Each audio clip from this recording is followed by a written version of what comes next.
Hello everyone, welcome to Logic Pathshala channel.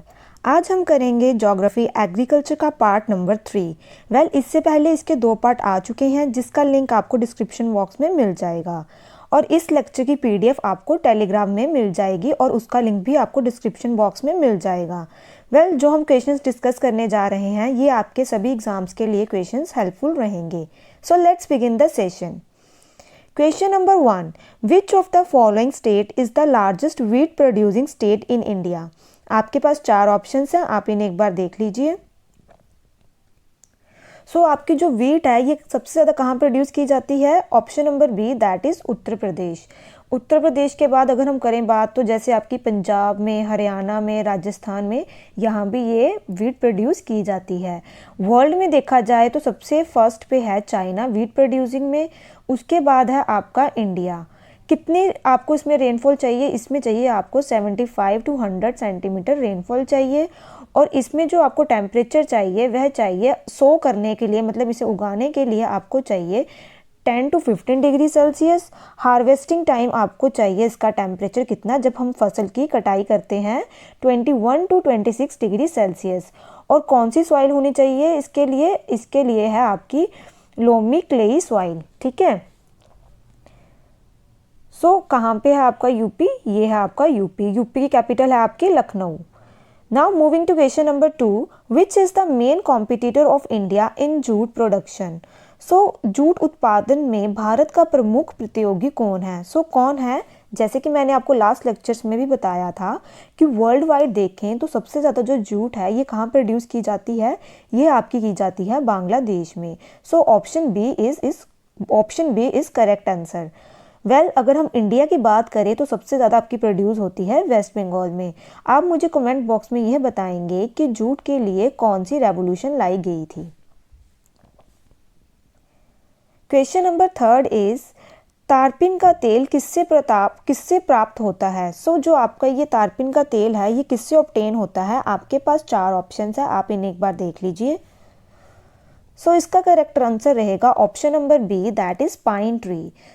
ये आपका pine tree से ऑब्टेन होता है। इसमें क्या आपका रेजिन निकलता है जिसको कि हम यूज करते हैं as a solvent in oil based paints में। आपको ये दिखाते हैं पाइन ट्री, ये है आपका pine tree. Question number 4 is choose the crops which were cropped by using high yielding seeds in India during green revolution. हरित क्रांति के दौरान भारत में उच्च उपज देने वाले बीजों का उपयोग करने कौन सी फसल काटी गई थी? आपके पास 4 ऑप्शंस है, आप इन्हें एक बार देख लीजिए। अगर हम ग्रीन रेवोल्यूशन की बात करें तो ये आपकी कब थी? ये थी आपकी 1966 to 67। और इंडिया में जो ग्रीन रेवोल्यूशन के फादर थे वे थे आपके MS स्वामीनाथन और वर्ल्ड वाइड कौन थे? आपके नॉर्मन। ठीक है। और इसमें कौन सी क्रॉप थी आपकी? Rice, wheat, jowar, millet and मेज। जो हम राइस के हाई यील्डिंग सीड्स लाए थे ये कहाँ से लाए थे? ये आपके लाए थे फिलीपींस से। और जो व्हीट के लाए थे वह आपके आए थे मैक्सिको से। आप मुझे कमेंट बॉक्स में यह बताएंगे कि इंटरनेशनल राइस इंस्टीट्यूट कहाँ पे है। Question number 5 is another name of green revolution in India is. आपने हरित क्रांति का दूसरा नाम बताना है। इंडिया में क्या नाम से इसे जाना जाता है? आपके पास 4 ऑप्शंस हैं। इसका करेक्ट आंसर रहेगा option number A, that is seed, fertiliser and irrigation revolution के नाम से इसे जाना जाता है। Question number 6 is which state of India is known as sugar bowl. आपने ये बताना है कि इंडिया का कौन सा ऐसा राज्य है जिसे कि हम शुगर बाउल के नाम से जानते हैं। आपके पास 4 ऑप्शंस हैं, आप इन्हें एक बार देख लीजिए। शुगर बाउल का मतलब जहाँ पे क्या आपकी शुगर केन सबसे ज़्यादा होती है। इसका करेक्ट आंसर रहेगा option number A, that is Uttar Pradesh. Sugar के लिए आपको कौन सा चाहिए? ट्रॉपिकल एंड सब ट्रॉपिकल एरिया चाहिए। टेम्परेचर आपका होना चाहिए 21 to 27 डिग्री सेल्सियस और रेनफॉल आपकी चाहिए 75 to 100 सेंटीमीटर रेनफॉल। यूपी के बाद अगर हम बात करें तो आपका मिलेगी शुगर आपको महाराष्ट्र में, कर्नाटका में, तमिलनाडु में। बहुत सी और स्टेट्स है जहाँ पे आपको की शुगर केन की उत्पादन की जाती है। Now moving to question number 7, which of the following factors affects the agriculture in India. आपने ये 4 ऑप्शंस में से बताना है कि कौन सा ऐसा फैक्टर है जो कि किसके ऊपर इफ़ेक्ट डालता है आपके एग्रीकल्चर के ऊपर। सो आप इन्हें एक बार देख लीजिए। वेल, अगर हम टेम्परेचर की बात करें तो ये भी डालता है, ह्यूमिडिटी भी डालता है, विंड भी डालता है और रेन भी डालता है, लेकिन जो सबसे ज़्यादा डालता है वह आपका कौन है? रेन। सो इसका करेक्ट आंसर रहेगा option number D, that is rain. India में आपका जो सारी चीज़ें किसके ऊपर डिपेंड होती हैं? आपके मॉनसून के ऊपर। मॉनसून आपकी कौन सी होती हैं ये विंड्स? ये है आपकी सीजनल, ठीक है। सो इसके ऊपर ही मैक्सिमम आपकी चीज़ें क्या होती हैं? डिपेंड होती हैं। Question number 8 is the area of food crops in total area of cropping in India is। सो आपने ये बताना है भारत में कुल फसल क्षेत्र में खाद्य फसलों का क्षेत्रफल कितना है। तो वेल, आपके पास 4 ऑप्शन है, आप इन्हें एक बार देख लीजिए। So it is around 65%। तो इसका करेक्ट आंसर रहेगा option number B, that is 60 to 70%। Now moving to question number 9। Blue revolution is related to. नीली क्रांति का संबंध किससे है? सो आपके पास 4 ऑप्शंस हैं, जैसे कि इसको याद रखें आप। ब्लू, आपका जो पानी है वह भी कौन से कलर का होता है? ब्लू कलर का होता है, और पानी में आपको क्या मिलती है? फिश मिलती है। सो इसका आंसर क्या रहेगा? Fish production. बात करें अगर हम मिल्क प्रोडक्शन की, तो इसके लिए कौन सा रेवोल्यूशन था आपका? इसके लिए आपका था वाइट रेवोल्यूशन। ऑयल प्रोडक्शन की बात करें तो इसके लिए था आपका येलो रेवोल्यूशन। और फूड प्रोडक्शन की बात करें तो इनके लिए था आपका green revolution. Question number 10 is, as per the classification by Agriculture Ministry, how many agroclimate zones are in India? So आपकी कितने agroclimate zones हैं इंडिया में? तो इसका करेक्ट आंसर रहेगा option number C, that is 127। So जो आपकी ये agroclimate zones बनते हैं, ये आपके मतलब डिफरेंट पैरामीटर्स देख के इन्हें बनाया जाता है। Now moving to question number 11। BT seed is related to. So जो आपका बीटी सीड है ये किससे रिलेटेड है? आपके पास 4 ऑप्शंस हैं, आप इन्हें एक बार देख लीजिए। वेल, बीटी की बात करें तो इसे हम कहते हैं बैसिलियस थोरेजेंसिस, ठीक है। तो इसको ये आपका क्या है? बीटी सीड में क्या था? ये एक बैक्टीरिया है जो कॉटन को ख़राब करता था। इसको हमने ट्रीट किया कॉटन के साथ ताकि ये उसको रेजिस्टेंट बनाया जाए।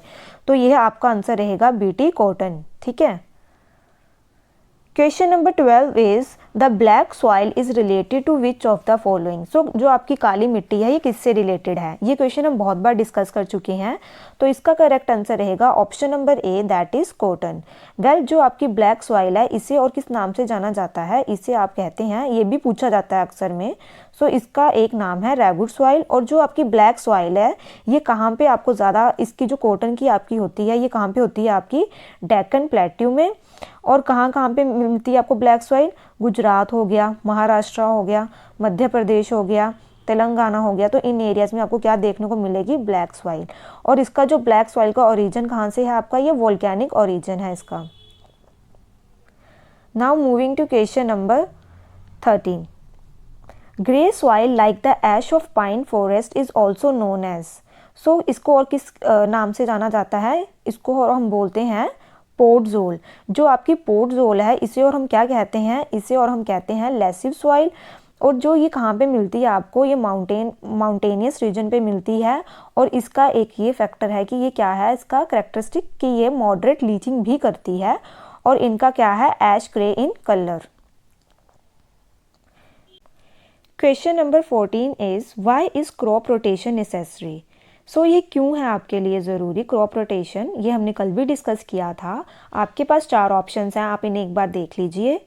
वेल, क्रॉप रोटेशन इसलिए ज़रूरी होती है क्योंकि to increase the fertility of soil. तो इसका आंसर रहेगा ऑप्शन नंबर ए। तो क्रॉप रोटेशन में आप क्या करते हैं? सिस्टमैटिक प्लानिंग करते हैं क्रॉप्स को लगाने की। Question number 15 is, the most ideal region for cultivation of cotton in India is. तो वह कौन सा रीजन है आपका? वह है आपका डेक्कन प्लेट्यू। और मैंने आपको कल बताया था की ऑफ डेक्कन प्लेट्यू किसे कहा जाता है, कौन सा फोर्ट है, ये आप मुझे कमेंट बॉक्स में बताएंगे। वह फोर्ट है आपका मध्य प्रदेश में, लेकिन आप मुझे वह कमेंट बॉक्स में बताएंगे कि वह कौन सा फोर्ट है। और कौन सी सॉइल थी ये आपकी? ब्लैक सॉइल, जिसे कि हम और किस नाम से जानते हैं? रेगुड सॉइल के नाम से भी जाना जाता है। और जो आपकी ये ब्लैक सॉइल होती है, जब इसमें पानी डलता है तो इसमें क्या पड़ जाते हैं? क्रैक्स आ जाते हैं।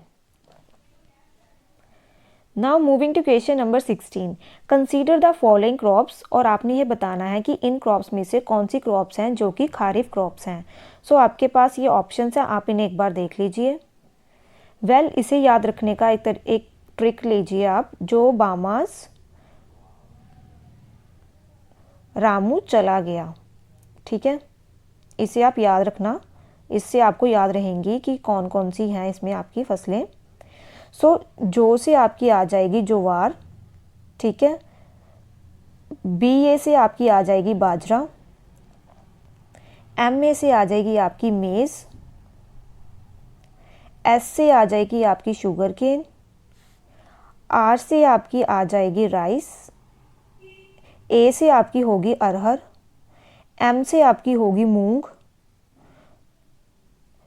U से आपकी होगी उड़द, ये अरहर मूंग और उड़द ये क्या है आपकी दालें हैं, पल्सेस हैं, और C से आपकी क्या रहेगी कॉटन, ठीक है, और G से आपकी रहेगी ग्राउंडनट। तो ये आपकी कौन सी फसलें रहेंगी आपकी खरीफ। और रबी क्रॉप्स रबी क्रॉप्स के बारे में मैंने आपको कल बताया था, BMW LPG।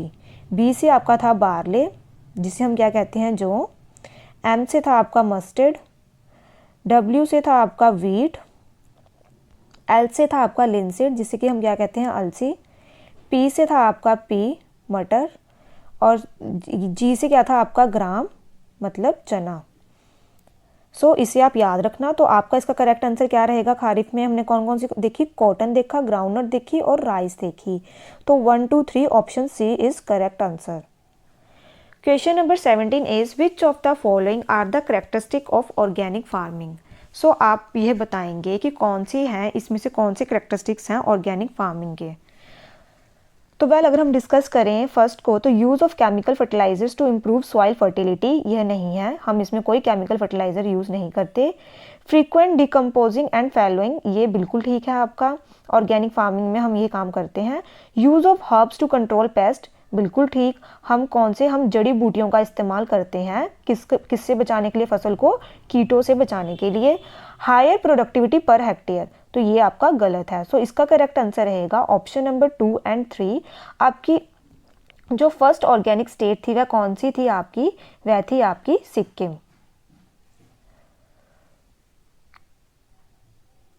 Question number 18 is with reference to the soil conservation consider the following practices. आप बताएंगे सॉइल कंजर्वेशन के लिए, मतलब सॉइल को बचाने के लिए हम कौन कौन सी प्रैक्टिस करते हैं। बात करें क्रॉप रोटेशन की, तो ये बिल्कुल ठीक है। सैंड फेंसिंग की ये नहीं है। टेरेसिंग की भी ठीक है, और विंड ब्रेक भी आपका ठीक है। तो इसका करेक्ट आंसर है ऑप्शन नंबर 1 3 एंड 4। जो आपकी विंड ब्रेक्स है, इसमें क्या होता है कि विंड को नहीं आना चाहिए, मतलब अगर विंड आएगी तो क्या होगा, आपका जो आपकी ये सॉइल इरोजन है वह ज़्यादा होगी। विंड ब्रेक्स भी इसका सॉइल कंजर्वेशन के लिए हम यूज़ करते हैं। तो आपका करेक्ट आंसर रहेगा option number C। Question number 19 is given below are the names of 4 energy crops which one of them can be cultivated for ethanol. आप इन चारों में से बताएंगे कि किसको हम यूज़ करते हैं इथेनॉल के लिए, ठीक है, इथेनॉल की खेती के लिए। तो आप इन्हें एक बार देख लीजिए। इसका करेक्ट आंसर रहेगा option number B, that is मेज। मेज हो या फिर आपका हो कॉर्न, तो ये दोनों इसका करेक्ट आंसर रहेंगे।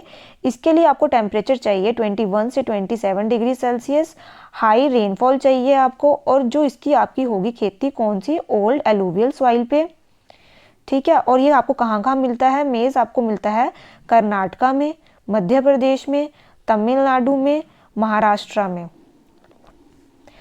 कल हमने बात करी थी जत्रोफा की, तो इसमें क्या था आपका, ये आपका यूज़ होता है किसके लिए, क्या करने के लिए, बायोडीजल की प्रोडक्शन के लिए। और ये जो आपका जत्रोफा है ये आपका है नॉन एडिबल, मतलब इसे आप खा नहीं सकते। Question number 20 is major producer of mulberry silk in India. Silk के बारे में हम पहले भी डिस्कस कर चुके हैं।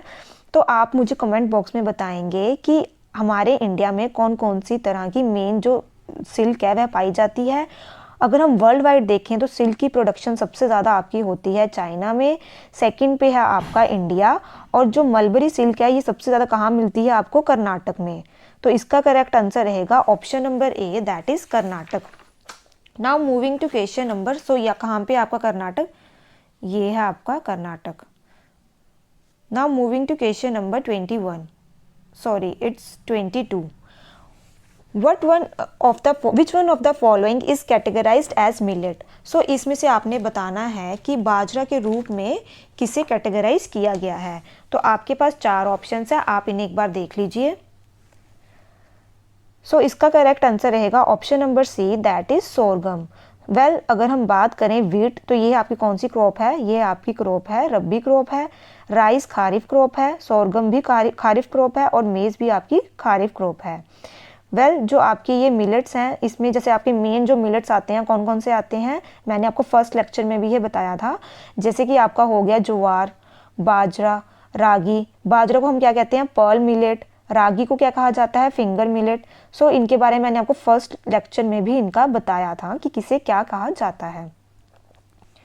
Question number 23 is which of the following is not a kharif crop. So इनमें से आपने बताना है कि खरीफ की फसल कौन सी नहीं है। तो आपके पास 4 ऑप्शंस हैं, आप इन्हें एक बार देख लीजिए। सो इसका करेक्ट आंसर रहेगा मस्टर्ड, क्योंकि ये आपकी कौन सी है, रबी क्रॉप है, और ये बाकी सब कौन सी हैं, आपकी खरीफ क्रॉप है। Question number 24 is which among the following monoculture crop provides immediate cash to the farmers. So जो मोनोकल्चर क्रॉप्स कौन सी हैं आपकी, जैसे जिसे हम एक बार उगाएं फिर उसकी कल्टीवेशन करके उसे हम बेच के क्या कर सकें, पैसे कमा सकें। तो आप इन्हें देख लीजिए एक बार। वेल टी इन असम, ये बिल्कुल ठीक है। रबर इन अफ्रीका, नहीं, रबर आपकी मेनली कहाँ पे होती है, आपकी थाईलैंड में। Sugar cane in Malaysia, no, sugar cane आपका कहाँ पे होता है, मेनली ब्राज़ील में। और कॉफ़ी इन ब्राज़ील, ये बिल्कुल ठीक है। सो आपका करेक्ट आंसर रहेगा first and fourth, that is option number D is the correct answer. Question number 25 is the laterite soil is found in which of the following state. So आपने ये बताना है कि जो लेटराइट सॉइल है ये आपकी किन राज्यों में पाई जाती है। आपके पास 4 ऑप्शन है, आप इन्हें एक बार देख लीजिए। वेल लेटराइट सॉइल हम बहुत बार डिस्कस कर चुके हैं। यहाँ पे आपको क्या है, इसमें आपकी लीचिंग होती है, ठीक है। आपको चाहिए हाई टेम्परेचर, हाई रेनफॉल, और ये आपकी कहाँ कहाँ पाई जाती है, कर्नाटका में, केरल में, तमिलनाडु में, मध्य प्रदेश में। यहाँ पे आपको कौन सी मिलती है, आपको लेटराइट सॉइल मिलती है। वेल कर्नाटका आपका ऑप्शन में नहीं है लेकिन केरल है, तो इसका करेक्ट आंसर रहेगा option number A, that is Kerala. अब हम कल वाले क्वेश्चंस डिस्कस कर लेते हैं। ये देखिए आपकी जो आपकी सबसे ज़्यादा फर्टाइल सॉइल है वह आपकी इस एरिया में मिलती है, दैट इज एलुवियल सॉइल, जो आपकी नॉर्दर्न इंडिया में मिलती है। अब हम कल वाले क्वेश्चंस डिस्कस करते हैं। तो कल मैंने आपसे पूछा था कि जो आपका मोस्ट इंपॉर्टेंट रबी पल्स क्रॉप है इंडिया में वह कौन सी है, आपकी ग्राम्स, जिसे हम क्या कहते हैं, चना। सेकंड क्वेश्चन ये था आपका कि जो आपका रेनबो रेवोल्यूशन है ये किससे रिलेटेड है, तो ये आपका रिलेटेड है ऑल रेवोल्यूशन से। थर्ड था आपका कि जो शुगर प्रोड्यूसिंग स्टेट है इंडिया में सबसे ज़्यादा कहाँ पे होती है, टॉप शुगर प्रोड्यूसिंग स्टेट, तो वह है आपकी उत्तर प्रदेश। और टॉप कॉफ़ी प्रोड्यूसिंग स्टेट आपकी है कौन सी, वर्ल्ड में, ब्राज़ील। तो वेल यहाँ पे आपका ये सेशन कंप्लीट होता है। अब हम आज के क्वेश्चंस डिस्कस कर लेते हैं। सॉरी, आज के क्वेश्चंस जो आपने मुझे कमेंट बॉक्स में आंसर करने हैं वह पूछ लेते हैं। Question number 1 is the state which tops in production of mustard seed is. Question number 2 is what is the name of largest coffee producing state in India. Question number 3 is red soil is normally found in India in which regions. So well आज का session हमारा यहाँ पे complete होता है। Thank you so much for watching this session. अब हम कल मिलेंगे, आपको इसका नेक्स्ट पार्ट लेके आएंगे।